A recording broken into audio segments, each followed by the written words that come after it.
Hello and good afternoon to my wonderful talk, dear invisible and non-reacting audience on the other side of the Ethernets. My name is Georg Hobmeier. Some of you might know me. That is my pre-corona outer surface. I'm one of the founders of Causa Creations, a studio for interactive media and educational games and XR and all sorts of things in Vienna. And I have been working in numerous capacities in the past in games. I originally started out working with an art collective on very political games. This was 12 years ago. It feels like a lifetime. I've been doing work for museums in the serious games sector. I worked as a narrative designer for some more known IPs and some less known ones. I work in the cultural sector quite a lot with Causa Creations, and I even work at music festivals as a curator for, I would say, more political and awareness games. And lately, I've been stumbling into Kickstarter territory with a strange and mysterious side project that isn't even digital, but I will still talk to you about it because there are some nuggets of potentially interesting knowledge for all of us hidden in that experience. Now, so we'll have a little post-mortem on these crowdfunding efforts for the game called Sefirot, which is a tarot board game.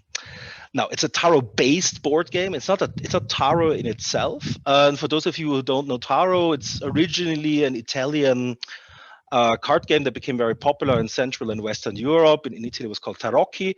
And starting in the late 18th and early 19th century, it became blended with divination, in particular in the Anglo-American region. And it's incredibly popular these days. So this is not only a card game, like a board game with cards, but it's also like a novel tarot deck, which is something that takes a lot of effort because the cards themselves hold a lot of elements. The players know all the lore of these elements, so have to be very, very careful in designing it. And the game is very particular because it's a hybrid of, I would say, like divination, but also card game mechanics. And it also uses a whiff of the Kabbalah, the ancient school of Jewish mysticism. This is also how it actually started out. It started out as like a very strange side project of mine back in 2016 with a small grant of the group called Extra that I'm also part of.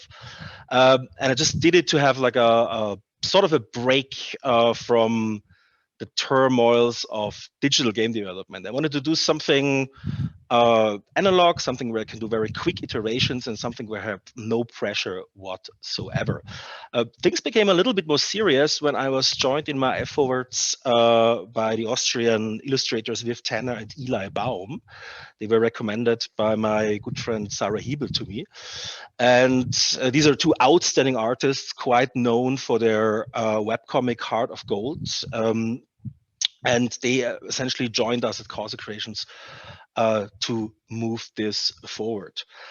This is not a regular process, neither for like, of course, on digital game art development or like board game art development. This is a very, very particular process when we develop these kind of cards, because as mentioned, all these cards hold an incredible amount of detail and also I would say like real world lore, but also how to put it, our own lore into it, because we also added like an additional layer of narration.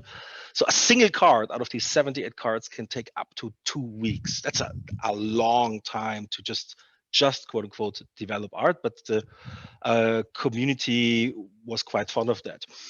This was in the beginning, one of the huge perks of working on this project, that we could take very long time. We had no commercial interest. We took months and months and months to develop different modes. On the left-hand side, you can see the first solo mode that led to this diagram more towards the center. In the beginning, it was very much like just a pure solitary game played with tower cards. And then we developed other modes as well, two-player modes, two-player modes to be precise. And the fun for myself as a developer was to keep on iterating over 2 or 3 years without any commercial pressure on this. We did want, however, to bring the game out commercially as well, and the plan for that was always to put it on Kickstarter. It's significantly less pressure, I think, to develop this sort of game because they're essentially cheaper than digital games and the crowd is a little bit clearer. And we already came with a quite strong social media following, particularly brought in by Viv and Eli, who have like 250,000 followers across various social media platforms and a successful Patreon, and also brought in already like a successful Kickstarter under their own belts, the Heart of Gold, a webcomic in print. So for us, this was like a interesting road to pursue. We thought of it as a quite harmless little thing until we started our first social media posts with the artists about a little bit more than a year ago. So it was like 13 months ago, we started to put out our first posts. There were some tryouts before, but when we realized that not just hundreds of people, but tens of thousands of people would react very, very strongly on the cards and on the general concept, we realized, okay, this is something that might be bigger than we thought. The numbers were overwhelming in the beginning, and only when we started to get more and more deeper into this particular market, we realized, okay, this could be potentially quite big. Now, wirklich? Was können Sie nicht sehen?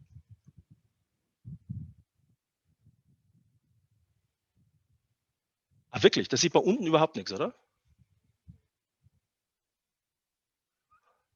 Das ist super spannend. Ich habe keine Ahnung, das ist mir noch nie passiert. Das ist keine. Ja, na, ich habe nämlich genau in dem Setup bei Supertron a Session gemacht. Kann es sein, dass es auf der.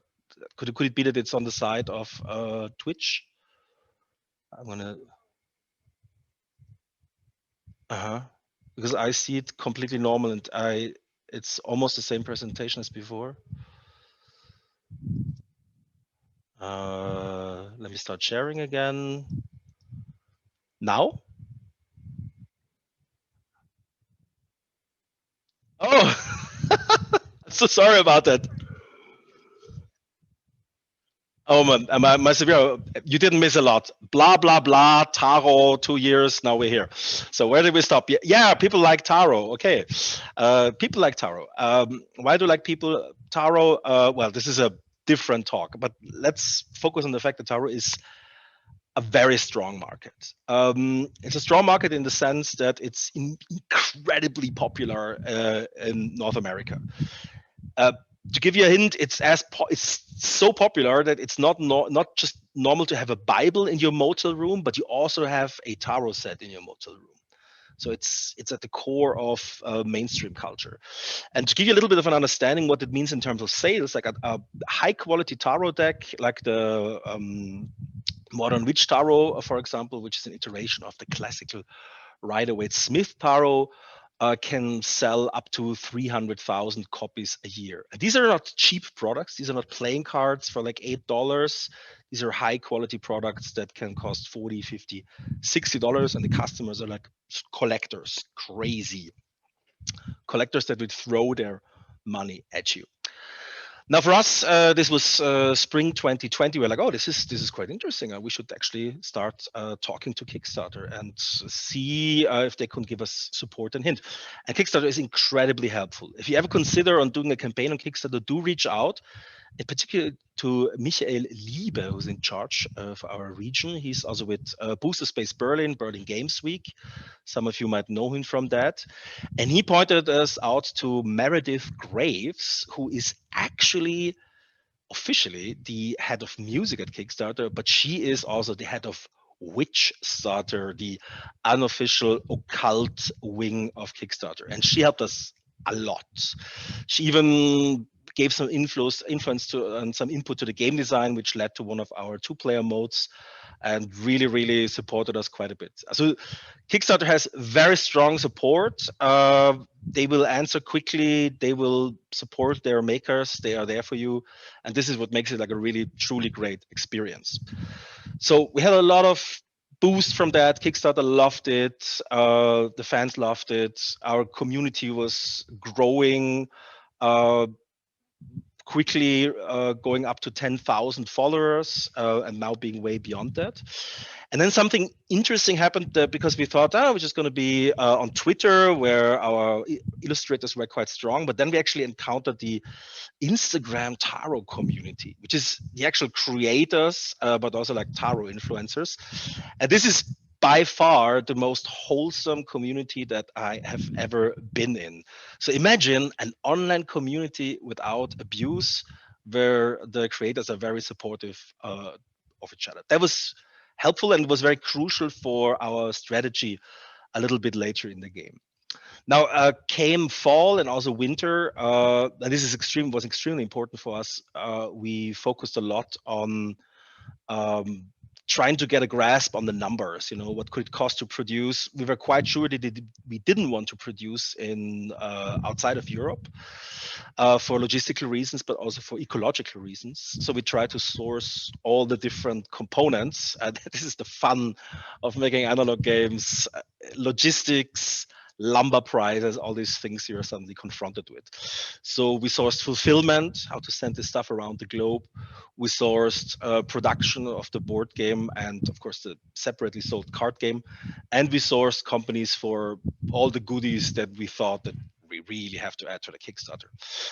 Well, maybe we overdid it on that, but it was a lot of fun. We also did a great amount of math, and not just like this simple percentages wheels, but like complex spreadsheets. And our CTO at Causa Creations, Christian Knapp, had a lot of fun with the spreadsheets, and those were very detailed and described different scenarios and prices, and would allow us to really get an understanding on how to like conservatively judge prices and predict particular margins and similar things. At this point, it wasn't just me, Viv, and Eli anymore. We had grown quite a bit. So around New Year, Ben Wahl from Causa Creations joined the core team as well, helping us with social media and communication and also 3D content. But there is a huge amount of other people that chipped in for editorial, 3D sculpting, voiceovers, music, additional communication, design consulting, Hebrew consulting, so that we didn't fuck up the Kabbalistic components. This was made by my wonderful dentist, Leali Heyman. If you have any dentistry in Vienna, call her up, Dr. Leali Heyman, highly recommended. Now, as you might guess, this costs a lot of money. We had to cross-finance that, and Causa Creations is quite active in work for hire and business to business, particularly in the cultural sector. So we actually could afford to allow myself, Ben, and Jombor, our producer, to actually focus on that. Oh my God, I forgot to mention Jombor Schwab, of course. He's the Swiss Army knife for everything Kickstarter, and he was like one of the most crucial components of this operation. Come New Year in January 2021, we realized that we had to take a decision. Would we make a Kickstarter for the Tarot community, or would we make a board game Kickstarter? Which is a different thing. Like it targets the board game community. People, as you can see, maybe not necessarily interested in Tarot, and board game Kickstarters have a very particular conventions. Like what you have to bring, what kind of reviews do you have, how far the game has to be. And the game is not finished, like the game was meant to be pre-supported, and we were meant to actually gain a following and have the funds available to finish it. And this is not how it's done with board games. And we knew that this was bring us into trouble. So we said, we're not going to do a board game Kickstarter, we're going to do a board game for the Tarot community. So instead we did this mysterious thing, which was a so-called influencer box, which is a bit of an ugly title, but it was actually a pretty package with preprints of cards and flyers. And this was sent to the top 25 influencers on Instagram that dealt with tarot. And most of them, even the so-called tarot lady herself, Elizabeth, they all responded. And from that moment on, they were supporting our efforts and boosting us towards the launch and at the launch. We also had to put eyes on the price, decide on what kind of rewards to have, decide on the actual pledge levels, the stretch goals, the different add-ons, and we had to make that all into like a very pretty page. And this took quite a long effort. I think we worked 6 weeks on that page and on all these decisions. And a very, very important note: if you ever do a Kickstarter, give your pledges clear, self-explanatory names. I still don't know what 9 of Pentacles of 9 of Cups is. Just call it Tarot deck or Tarot deck at pins, not weird things. And we thought it was very cute to hide it in tarot names that also have like a meaning that is connected to that, but it confused ourselves quite substantially. And then we did a trailer, and I'm just gonna show you a trailer, and I'm sure it's gonna glitch a lot, but that's how it is.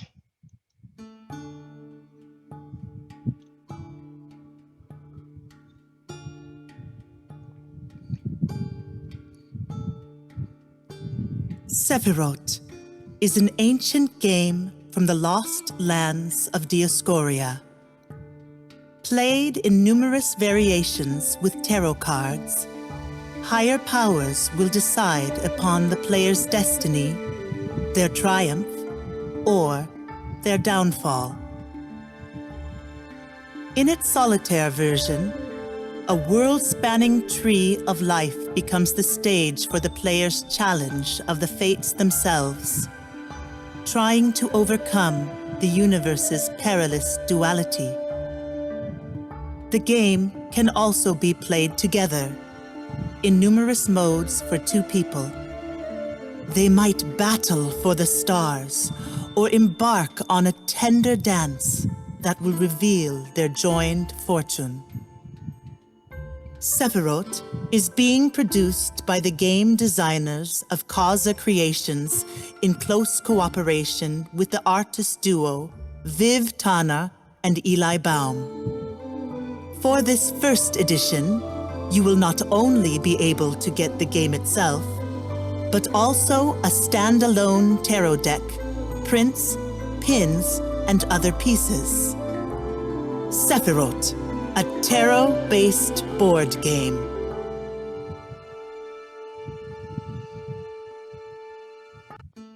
So, and that was in February this year. And things are getting kind of real now. The trailer was done, and what you do next, you put up a sign-up list on Kickstarter, and then people click launch notifications. So this was March the 3rd.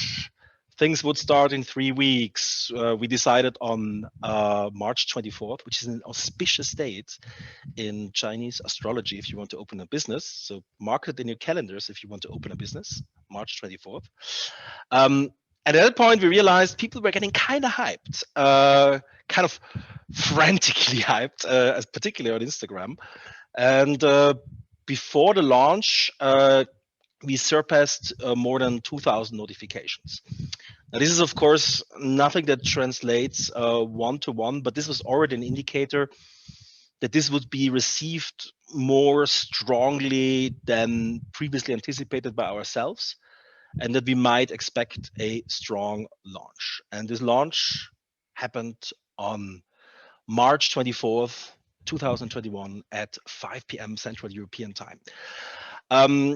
We hope to make more than 10,000 on the first day. That was our goal, to actually breach this funded on day 1. And the metrics would have said that we need a couple of hundred people from our side, probably like 200, and then Kickstarter would mirror that with their traffic algorithm. So if you bring people to Kickstarter, it brings people to your campaign.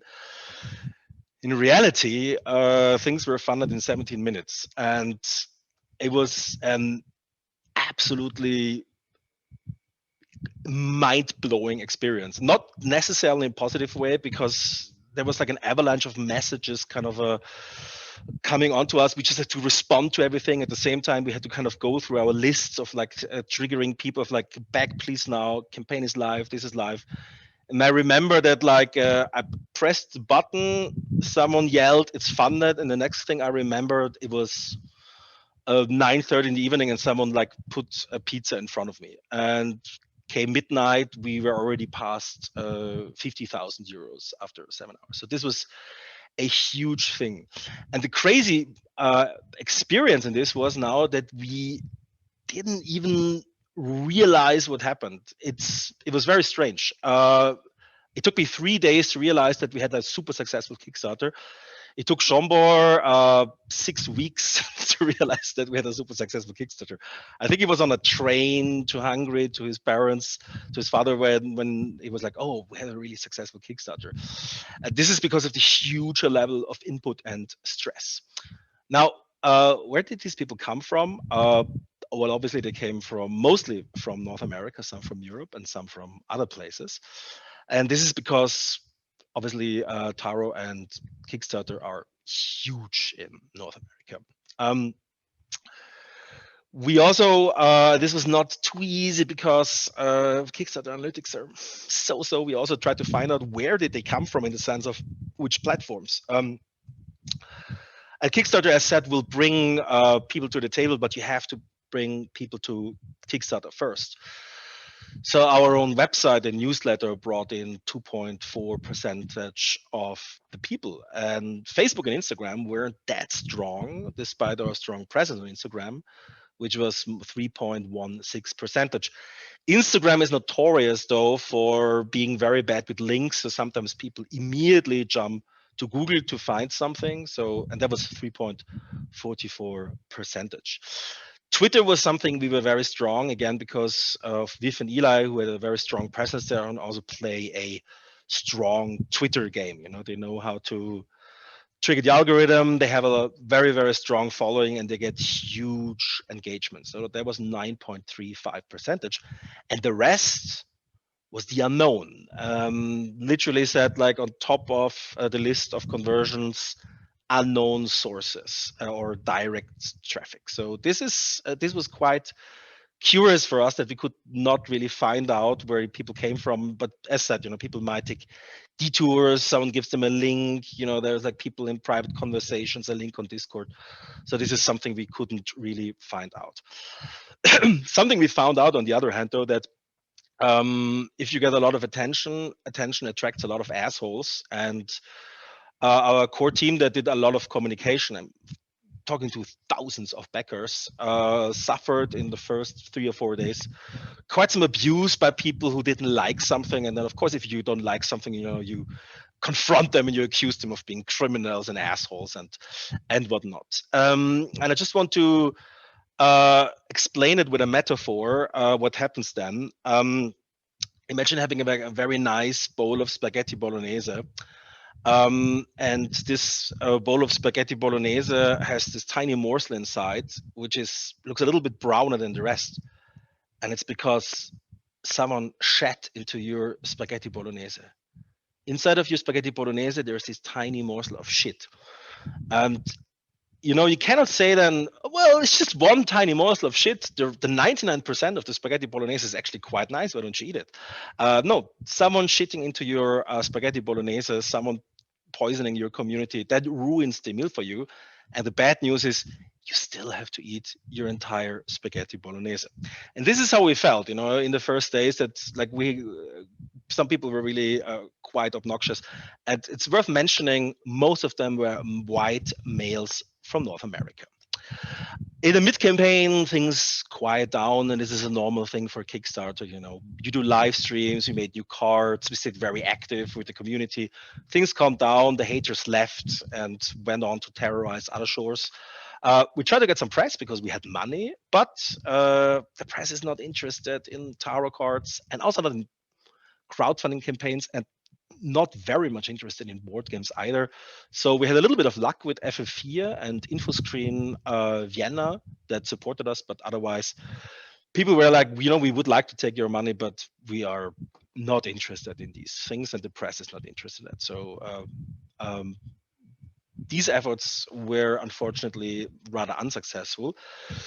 So we had money, and that means we looked for other people who wanted our money. We paid other influencers to do test plays for us during the campaign, and we also started to run ads via a company called Jello. Jello is one of these big companies, that does like strange water bottles and the most successful digital blah blah blah game ever. A little bit hyperbole, but they do their job really well. And once we started working with them, these are some of the metrics of that campaign. They actually boosted our mid-campaign slumber quite a bit, and so we were like moving out of the slumber, and with their help, had quite a boost. Now, in the end, we hoped for a surge. And this is something that might happen, but might also not happen at the end of a campaign. But we were quite lucky and experienced like one could say substantial surge, particularly in the last 2 days. And why was that? It was because FOMO happened. So while we upped our advertisement game, we got some results towards the end on that. It was also quite interesting that conversion rates got crazy at the end, also up to 16%, but the organic interest was quite strong as well, as you can see on the right-hand side. So people were really like, oh my God, I cannot miss out on that campaign.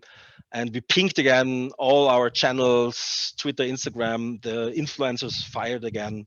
And then we got a very, very strong finish. And we ate, I think, one of the most sugary Hungarian cakes I ever had. And we're also very, very exhausted. And we're still very, very exhausted from that. Because, you barely sleep. There's people in other time zones, so you're almost busy 24/7 and try to get like at least a few hours of sleep. Now, looking at the numbers, the campaign managed to get almost 400,000 euros, 391, 122 to be precise, and 5,871 backers. That makes it the strongest board game coming out of Austria on Kickstarter so far, and it makes it also the second biggest game-based Kickstarter ever coming out of Austria. We almost beat Cliffhanger Productions, but just not yet. So we're still lingering a little bit in recovery mode, but we are back in production right now, dealing with the logistics, the pledge manager, external pledge manager people coming in as well, taking care of the communities. And for us as a digital games company, we're facing things that we have never thought about before. Lumber prices, for example, raising cardboard prices, problems with container shortage around the globe.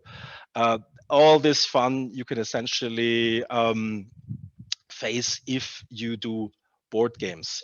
There's also a huge production demand for board games these days. So producers are very busy, and it's extremely hard to get production slots with like the better companies in Europe. Now, coming to some conclusions, because my time is almost up. I think it's close to impossible to do like a well-running Kickstarter campaign without resources in 2021. Like you need to have already something, and you need to have a product that has already received very, very good reactions. I would also like to point out an article by Kid Fox Game on Boyfriend Dungeon, a very strong Kickstarter they had. Very long preparation time, a lot of resources, known products, known company, and only then big success in their case. You need dedicated personnel for communication, otherwise you're going to lose your mind, or at least like put it onto the shoulders of numerous people. It's a substantial and surprising amount of burden to deal with that. We had the luck to have Christian Knapp planning everything quite in detail and quite conservative, and this saved us quite a bit of money, I'd say. What was also very important for us, and this means communication both on the inside of the team, but especially also to the backers, that we also have to be very, very precise and very, very forward and not taking anything for granted. A lot can go wrong here. a lot has been going wrong for us as well. You know, and you have to constantly iron out misunderstandings about shipping, prices, what people get for their money, and this takes a huge amount of time. And at the same time, you have to stay very kind and very very warm to people. That's the winning strategy against the haters as well. To quote Michelle Obama, if they take the low road, we'll take the high road. And also always staying transparent in that thing. I think this is also like a very crucial element here. And last but not least, I implore you to listen to people when they give you advice, but also have the capability to not listen to them at all. I'm not going to explain it further, but let you ponder the repercussion of listen and don't listen to others. And that's it for now. Thank you very much. I'll take questions on Discord, I think, Johanna. Is that right?